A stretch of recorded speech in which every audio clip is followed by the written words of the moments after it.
The PSEI has been very weak in recent weeks. The question is, should you position yourself on global stocks or global funds para makapture mo yung optimism on other markets around the world? Especially yung mga markets na na-receive ng positive optimism recently. So this is the subject for today's stock market update.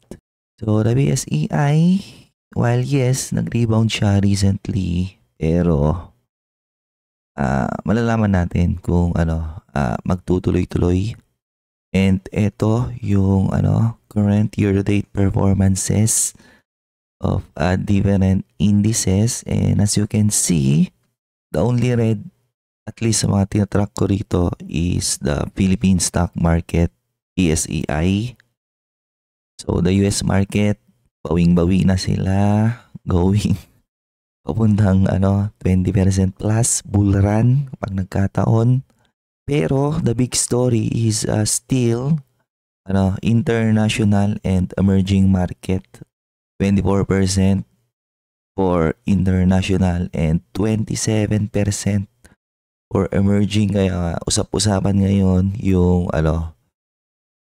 maganda bang position on funds na nagtatrack ng mga ganitong klase ng market. So the Southeast Asia is still green year to date, and the total world index still green almost, or papunta na rin siya ng 20% year to date. So lapit na rin mag-bull run. Meanwhile, my personal dividend retirement portfolio is still in the green, massively outperforming the PSEI. And mukhang maangat na ulit siya recently. So it seems baka may may December rally for 2025, or not just December, yung tinatawag na bear month rally. Ito na ata yun . Anyways, if you want more or exclusive investing related contents in the Philippine stock market and community chat, check the pinned comment. And recently gumawa ako ng content write-up discussing all of these market na karoon ng optimism recently. And yung mga ganyang klase ng rally, may certain kinds of investor na talo lagi, eventually. Ako lang yung tinatanong kung may mga may mga position ako on stocks outside Philippines. Well, sa Pilipinas kasi ngayon, ang pinaka-option mo to have exposure on global growth is mutual funds. Ako, personally, I don't like buying mutual funds. That's my personal preferences.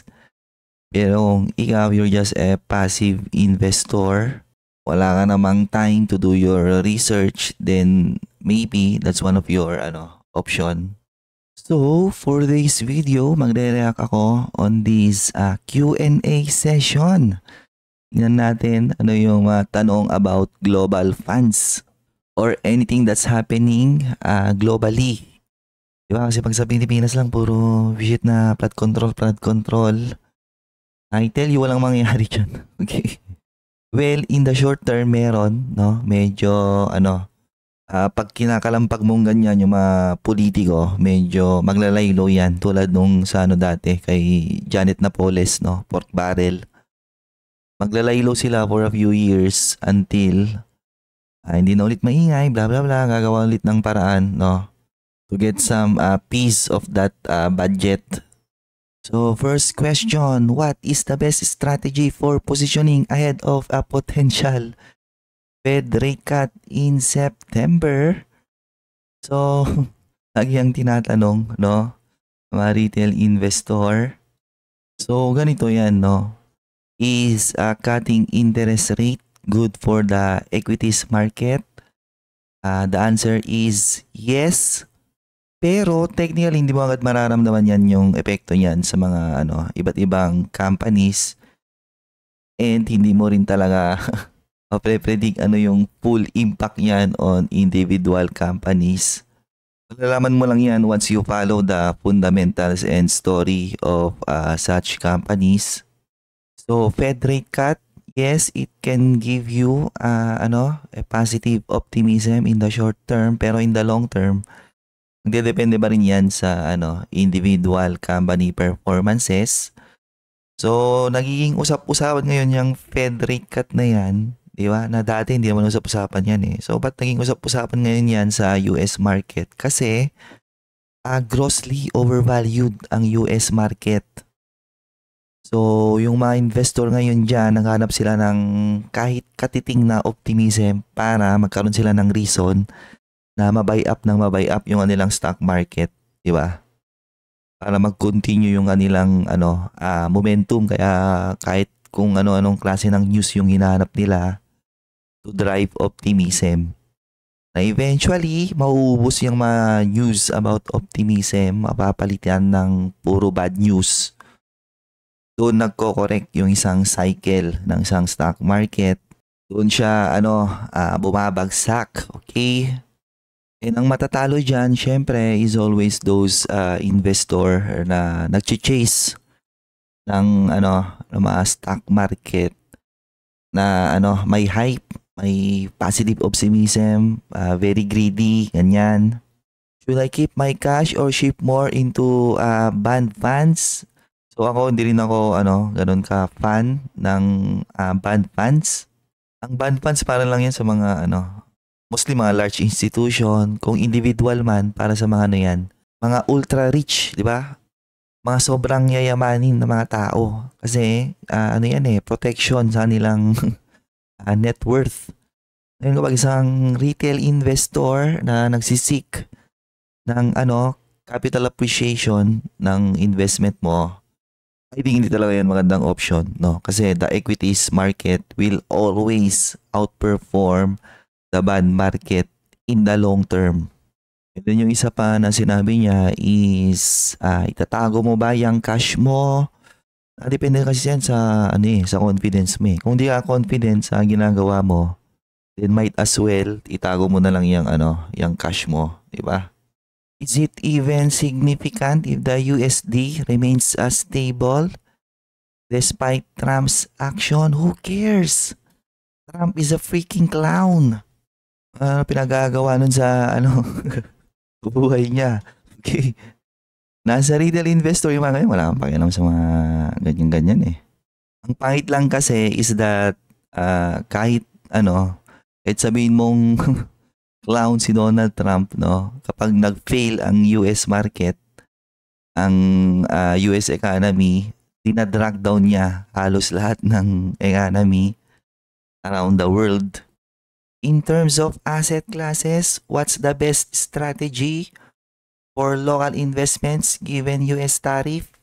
So pag professional, ang lagi nilang sa inyo, re-recommend is yung 60-40, di ba? 60% equities, 40% bonds, 60-20. And then yung equities mo, haluan mo pa ng global funds. Diba? Samot-saring annual management fee na yung babayaran mo. Assuming puro mutual funds yung binibili mo. So despite Trump tariff, no, I think there's still a lot of good opportunities on individual companies in the Philippines. All you need to do is read financial report, do some research, blah blah blah. And mayroon sila rito, income paying selection, latest net yield tataas, no? Multi-global, multi-asset 6.6%. ALFM Global Multi-Asset Income Fund 6%. Manulife Global Preferred Income Feeder Fund 5.6%. Pero yung kanilang total return, di ba, on a 1-year basis is flattish, di ba?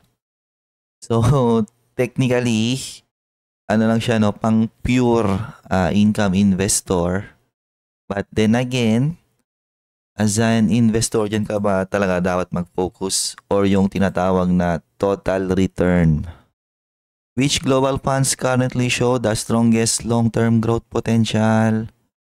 Are there sectors focus funds like tech only that you would recommend? So sa ngayon, dalawa yung naglalaban na parang tech player sa bansa, di ba? That's the US and China. However, the US, I think, talagang grossly overvalued na yung tech industry nila doon. And kung hindi mag-materialize yung artificial intelligence na tulad ng inaakala ng iba or ng karamihan, magbabagsakan yung mga multiples ng mga companies doon or ng mga stocks doon. Meanwhile, ang emerging player ngayon is the China. However, nung kasi yung pagiging skeptic mo towards Chinese companies, di ba? Kaya despite nagbo-boom din yung tech industry ng China, hindi ganun binavalue yung kanilang mga tech companies at similar multiples compared to US kasi nga nandun yung risk on yung what you call Chinese companies. So if you believe na magbo-boom yung Chinese tech companies, and more importantly, tama yung mga nire-report nila ng mga figures, then, di ba, mas okay na magkaroon ng exposure to funds na nagtatrack ng Chinese tech companies or tech stocks. Do you think AI is a bubble? Yes. Pero AI will be siguro mga 10 to 20 years from now, AI will be one of those things na na-develop na makakatulong, 'di ba, sa sa buhay ng tao, just like what happened to the dot-com bubble nung umusbong yung internet. Na nagkaroon din ng bubble during that time, and a lot of those companies na nagkukunya-kunyarihan lang na internet company dati, sila yung di ba? Sila yung na-wipe out. So, ganun din dito sa AI, no? Right now, it's a bubble. Maraming mga nagpapanggap na AI or yung iba nag-invest on AI na eventually hindi magmamaterialize. Mga piling companies lang din yung dyan, yung magso-survive yan. Yung talagang kukuha ng market share on anything related to AI. So, the most effective way to gain exposure to AI companies, bumili ka ng mga funds na nagtatrack ng technology stocks. Aside from Manulife Dragon Fund, wala akong idea kasi nga doon nagtatrack ng mutual funds. What industries could lead the next bull run? Do you have local funds with specific teams or sectors that are expected to drive the most growth? No one knows, di ba? You cannot predict the future. Pero you can follow company performances. Diba? You can follow their growth trajectory and makikita mo dun yung istorya kung yung mga possible na nagde-develop. How does taxes work for the call global funds? So that's a question for the broker. Ito naman, daw recommended allocation? Equally weighted. Kung talagang wala kang idea sa ginagawa mo, then diversification and equal weighting is one of your best option. Okay? Kung mamimili po ako sa Asia, should I invest in PH, China, or India, and why? If I want to diversify, gaano kalaki? So, puro nasa lahat to, no? Emerging market. And pinaka-exciting talaga dyan is China or yun na isama dito yung yung Hong Kong market, di ba? Kasi China, Hong Kong, Taiwan, pare-parehas mo. So, but sila interesting kasi nandun yung mga tech player din that could rival or eventually compete with US tech companies. However, ang risk nga doon is yung yung reputation ng mga Chinese companies. Kasi nga, na-scandal na yan in the past eh. Yung mga nagdodoktor na nila mga financial statement, blah blah blah.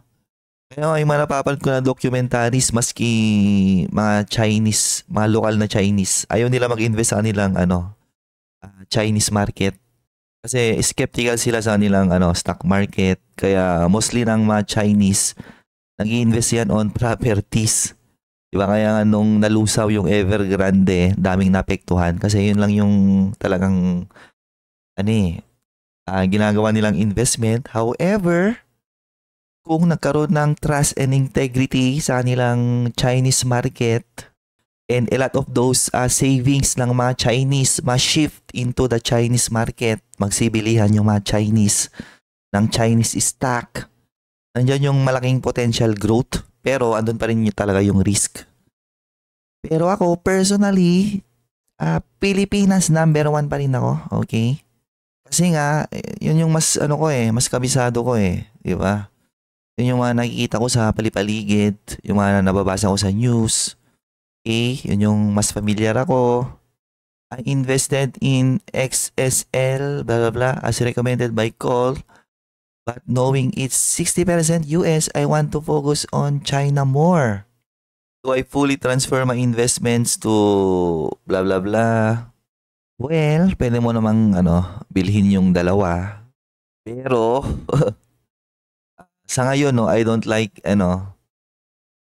kung ako lang, I don't like big exposure sa US market, considering the fact that grossly overvalued nga yung market na yon, na desperately always seeking for positive news, positive optimism para i-buy up pa ng i-buy up yung nilang stock market.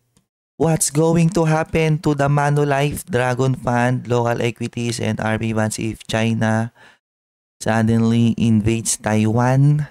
Edi invade nila. Well, magkaroon ng tawag nito. Magkaroon ng negative sentiment on the short term, especially kung mangingialam ang Pilipinas. Na of course, wala naman tayong business na mangingialam dyan. And ako, naniniwala ko na eventually makuha ng China ang Taiwan, pero not through invasion. Maybe through other means. Especially pag hindi na siya pinoprotektahan ng US, kasi may interest ang US yan Yan naman yung yan, yung third party na nag-joke, okay?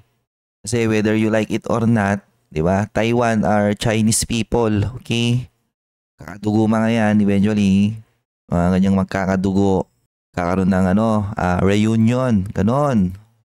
I just hope na hindi mangialam yung Pilipinas kasi, di ba? Mamagaling naman mga Pilipino. China, Taiwan. And I think, ayun lang.